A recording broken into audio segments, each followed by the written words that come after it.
Welcome to Music and Medicine. I'm your host, Dr. Moshe Lewis, and excited about today's episode, which is very unique. And we had the opportunity to interview Gossett Jr. This was super exciting as he talked about his career and some Hollywood memories, but more importantly, a recent role that he had in The Cuban, where he plays a musician, and hence that caught our eyes, who has dementia. And certainly his eyes are opened and awakened, and some of those that he interfaces with to his past, which is rich in Afro-Cuban music. We look forward to your reviews and hearing what you have to say, and definitely want to hear who you would like for us to interview next. Thanks. So now I figured out the system of the so-called primitive, of those areas that you can compare with Hawaii, South America, is whatever you do upon awakening, you do it for the benefit of the whole tribe. First things first. Right. So now if you've done that and you become this civilization with that philosophy, we have to be careful of what we're fighting for to get equal in, because what we've lost or was taken away from might be better than what we're fighting for. Mm. So if we win this equality battle here in America, it might be less than we deserve if we don't do proper research. I like that. And it's our job to get that research and then contribute for the first thing in the morning to the whole of mankind, because we can't survive without one another. Sure. Well, you definitely continue to believe in giving back. Moving forward to, I understand you also have the incredible honor of being the first man to give birth. Oh, yeah. And did you actually take the role for that reason? No, I took the role because all the other actors turned it down. Okay. And I like challenges. Sure. Speaking of which, fast forwarding into the medicine, since we have to cover that part, and Alzheimer's and taking on a role like the Cuban, it is so enigmatic. We also do a show on the side called Music and Medicine, and you help us to rediscover sort of Dizzy Gillespie and the music that they helped transport from Cuba to here, Afro-Cuban music. Talk to us about that, taking on that role and how much the music in that show meant to you. Well, see, the Afro-Cuban music, which was introduced by Dizzy Gillespie, Yeah, went to Africa and went by way back home, by way of Cuba, and figured out, put the two genres together. right. Came out with the Afro-Cuban. So that's my high school time. Right. We had these contests, merengue, cha-cha-cha. So I knew about Tito Puente, Tito Rodriguez, and Machito, and Joe Cuba, and Machito, and all those people. And then Perez Prado. My favorite was Perez Prado, but he's a little smoother. Yeah. But we knew all the dances. That was a high school contest, and it took over all of New York City. So it was under my skin. So that when I got a chance to put this respect and this thing, that this impression that Latino music did to me in playing this character, it was a no-brainer. Wow. So we are put together whether we like it or not, Latinos and Blacks. And we can do it positively through the culture because there's a connection, an Afro-science connection between the Latino and the African. It fits like a glove. Sure. So we put that together for the purpose and the benefit of mankind. All kinds of magic's getting ready to happen. I love it.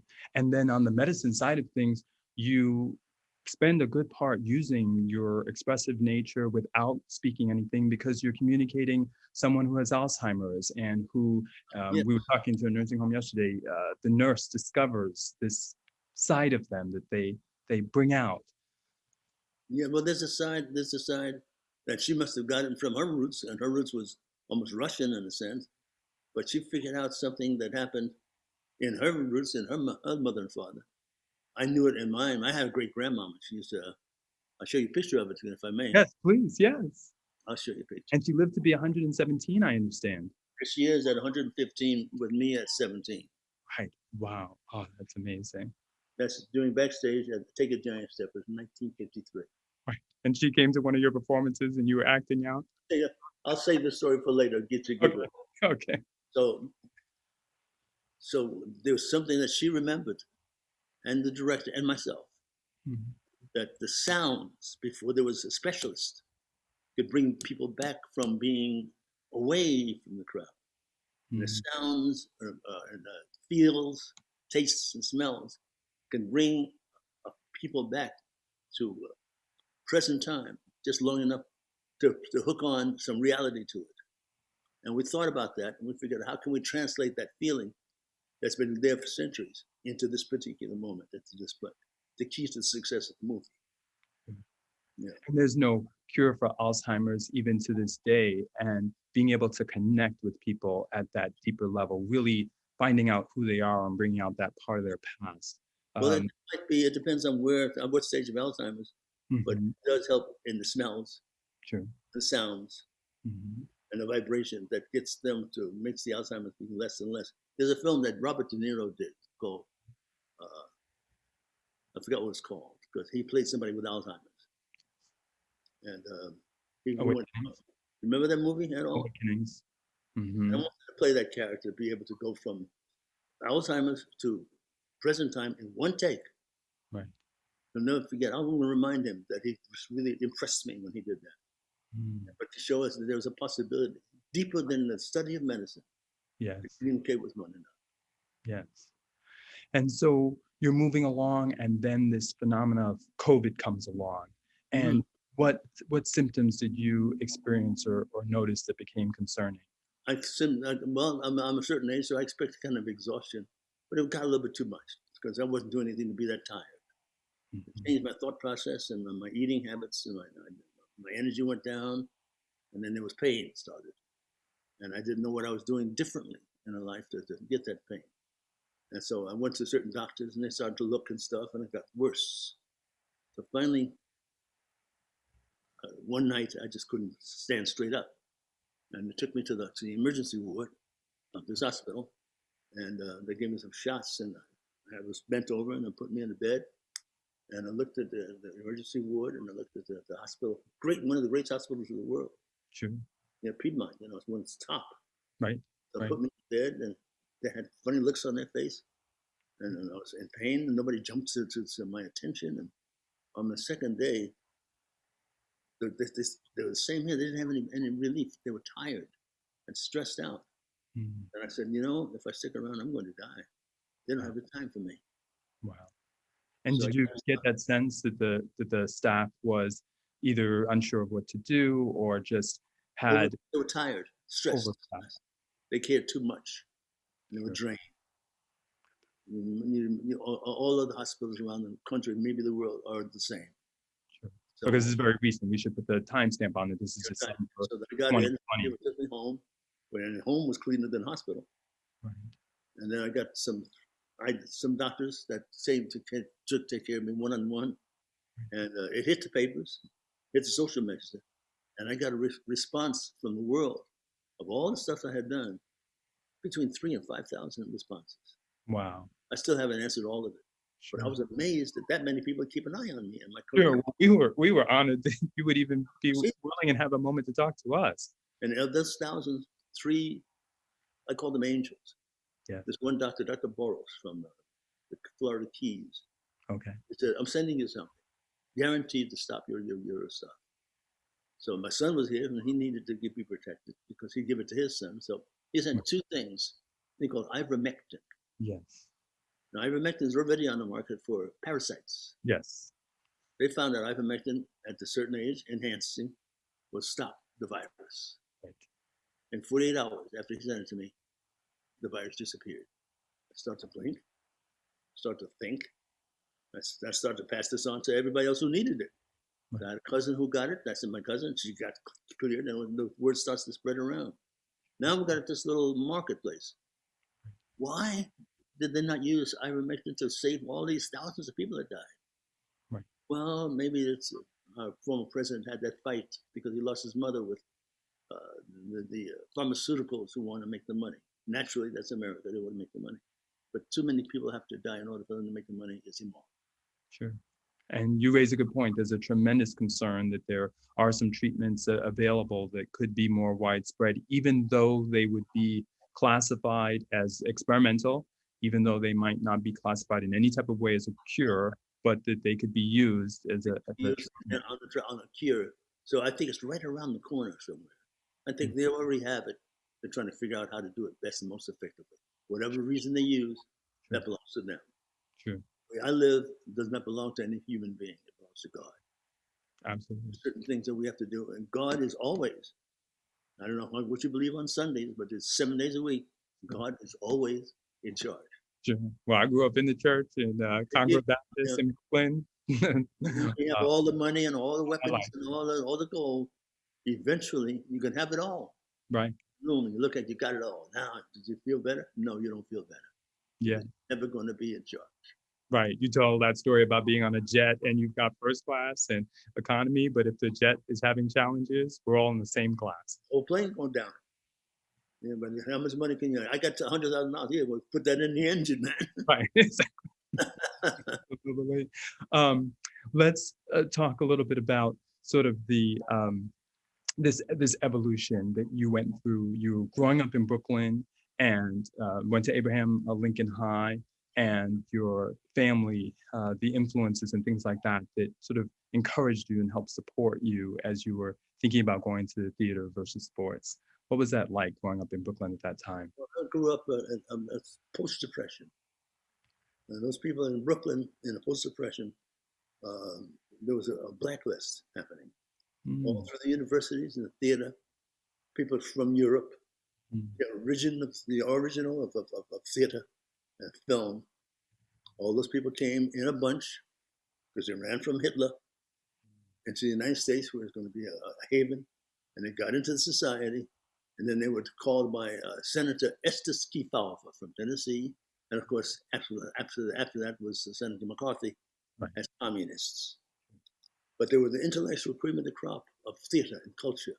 There were Yale University and all those places. There was E.G. Kazan, and there was so many great actors and actresses that came early Hollywood to set the standard. And then when they started running, they started coming to a place where they were sympathetic to their politics in New York City. And the head of the Board of Education was named Jansen. So he took them and they had to change their names, and he sent them to the boondocks of Brooklyn. So I was raised with the children, their children. The formidable, wonderful, the Einstein, the Jacob Javises, all those people, their children is who I was raised with. So there's a neighborhood of people, there was no racism. We were all poor right after the Depression. Mm. So if I got home at 6 o'clock and my mom was not home for dinner, I could go next door and get some filter fish. Right. Or upstairs and get some corned beef and cabbage. It didn't matter. And they could do the same thing with us. That's how we grew. So we didn't have baseball bats, nothing sophisticated. But third base was a Chevrolet on the left in the street. The home run was the third sewer down the street. And we had a punch ball with our fists and a ball, or a broomstick handle. We had imaginations. They were the children of the people who set the standard, the artistic standard of theater and thinking in the East Coast. It became a coalition, politics and art. And out of that came the early civilizations, the E.G. Kazans, the Marlon Brandos, the George C. Scotts, the David Susskines, combination of people. And they knew that the theater came out of on waterfront, Streetcar Named Desire. You understand where I'm coming from? And I was part of that. So they taught me that I was one of many. So I got taken, me and a couple others, but I'm the one that chose, thank Jesus, to join them in early television. Me and Cicely, and James Earl Jones. So we kind of got there. Billy D was there a little bit. And we embraced one another. And as television in New York got bigger, it went to California, and everything changed. So they don't know to say why everything changed. I'm set now. I'm one of the family. Right. Yes. They're running Hollywood. So I get off the plane, and they think I'm an African diplomat, because he's coming out to the tarmac and put me on a plane first. They put me in first class and went to the presidential suite at the Beverly Hills Hotel. I'm feeling like seventh heaven, man. For the first movie of the week at Universal with Lou Wasserman. So there was Melvin Douglas, Ann Baxter, Ann Bancroft, Leslie Nielsen, William Redfield, and me. So I went to get this car from the Beverly Hills Hotel, which is 20 minutes way down in Sunset and Crescent Heights.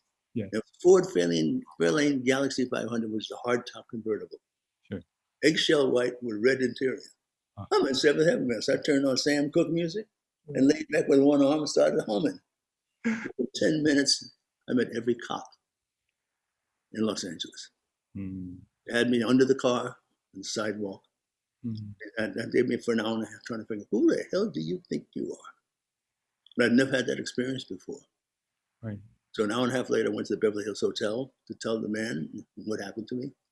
And he looked at me and said, "So you're not from here." I said, and he explained to me, the blue collar workers there, they come out of Mississippi and Texas.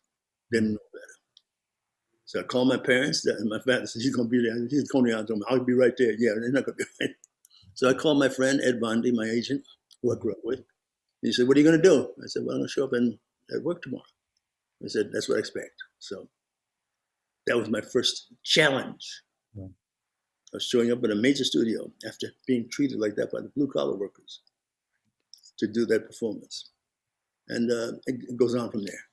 Sure.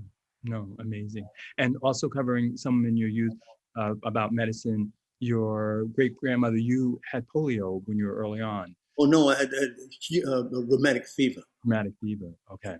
So there was polio going up and down the neighborhood. The one I showed you was a picture. And so her background, since she was a slave too, was always have some stuff planted either in the windowsill or in the backyard to help your health. Right. So she went and got this ugly piece. It was called a yam, but it was ugly. Right. And I had rheumatic fever over 103 degrees. And she went and got that yam and cut it up, put me in the bed. Said, "Don't you move." And she cooked it and it smelled terrible. She mixed it with something. And there was no plastic, so she put it in an Argyle sock, wrapped the Argyle sock in some kind of paper, and it was hot and wet.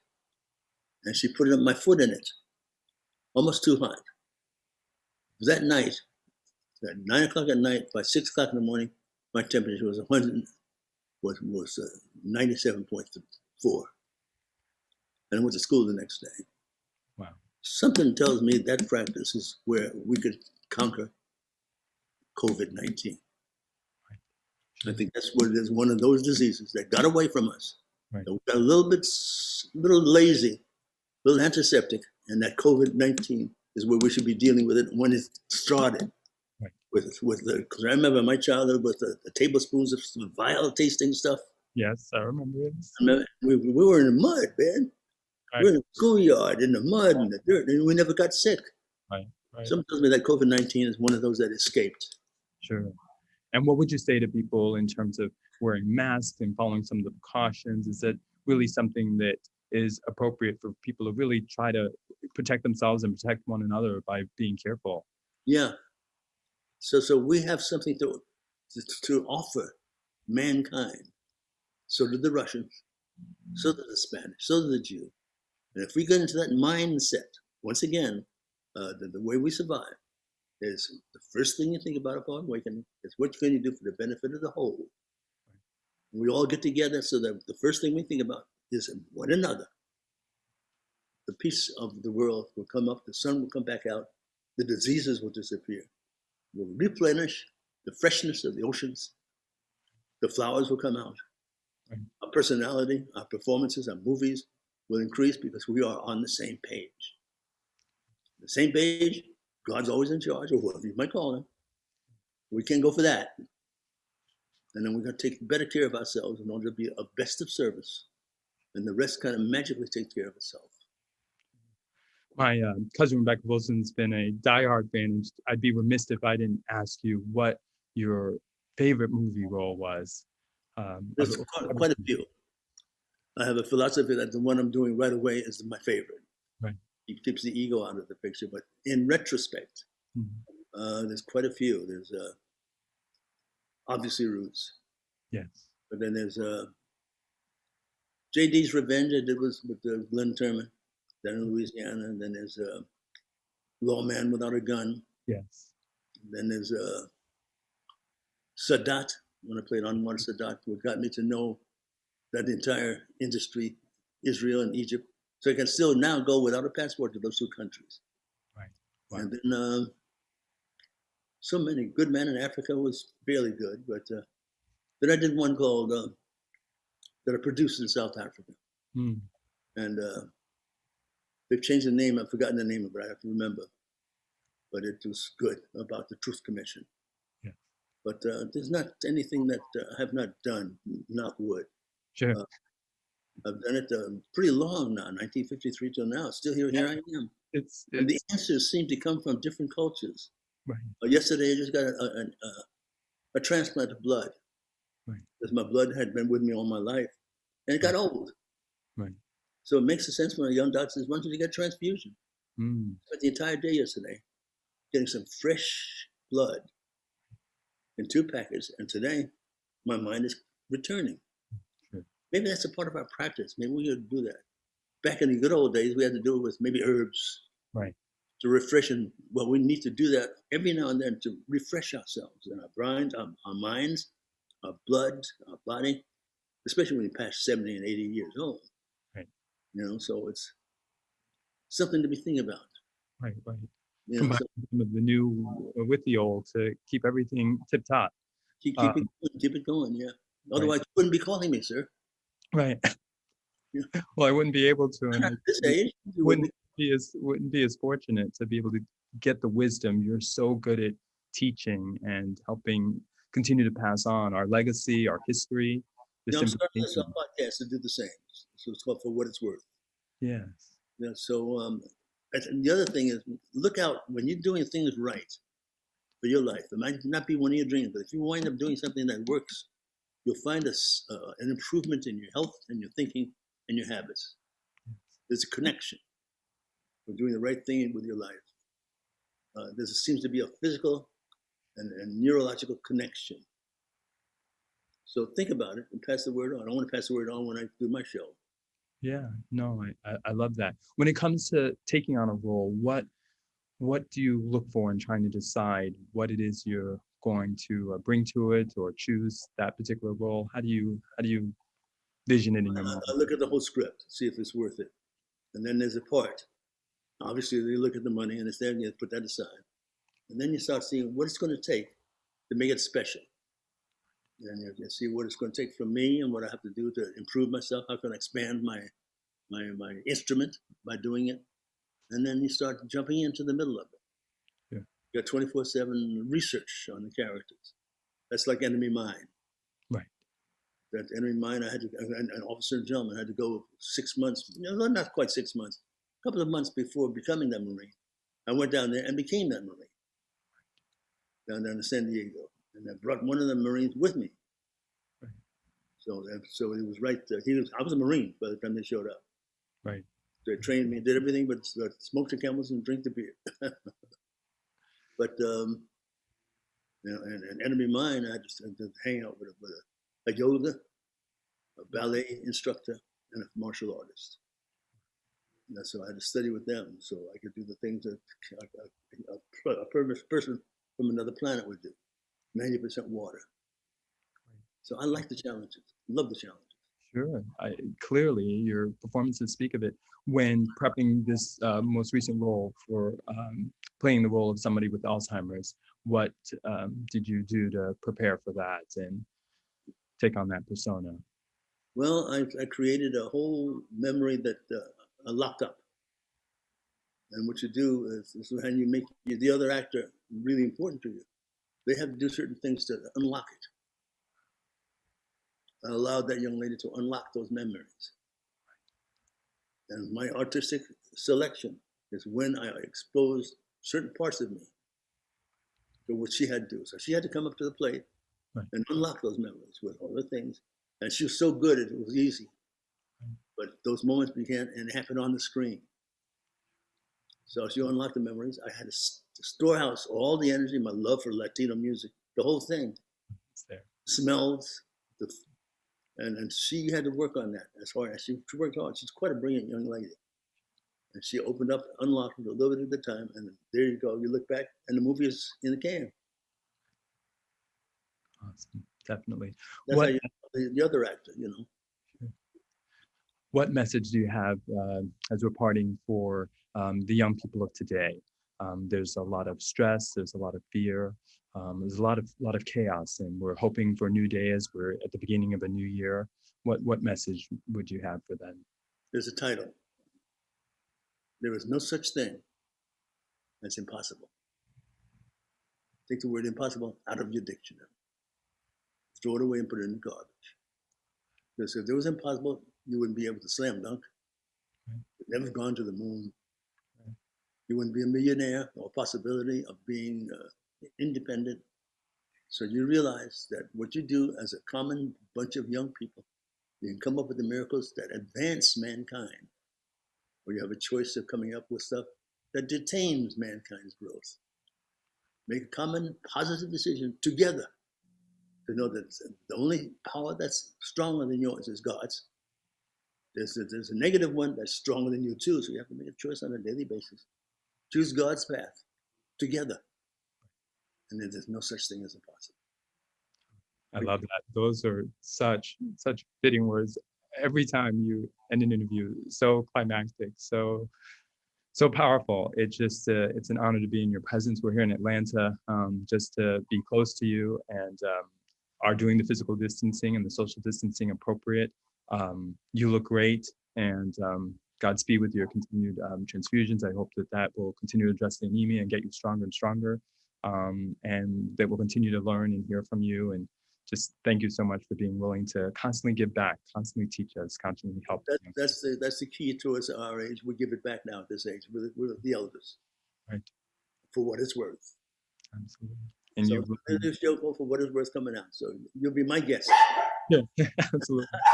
Yeah, exactly. My puppies, yeah. Exactly, right? And you've learned from some of the best, and we continue to learn from you. Thanks so much for a life worth living and being Send me a copy of this interview, would you please? Sure. Send me a copy of this interview. Sure, absolutely, definitely, absolutely. Blessed day, sir. Sure, thanks so much. Thanks so much for your time in advance, and big thanks to Dr. Williams for helping. That's my good man. Absolutely, he is. Every time I see him, I say straight, no chase. Okay, absolutely, I will. You made this happen. Thanks again.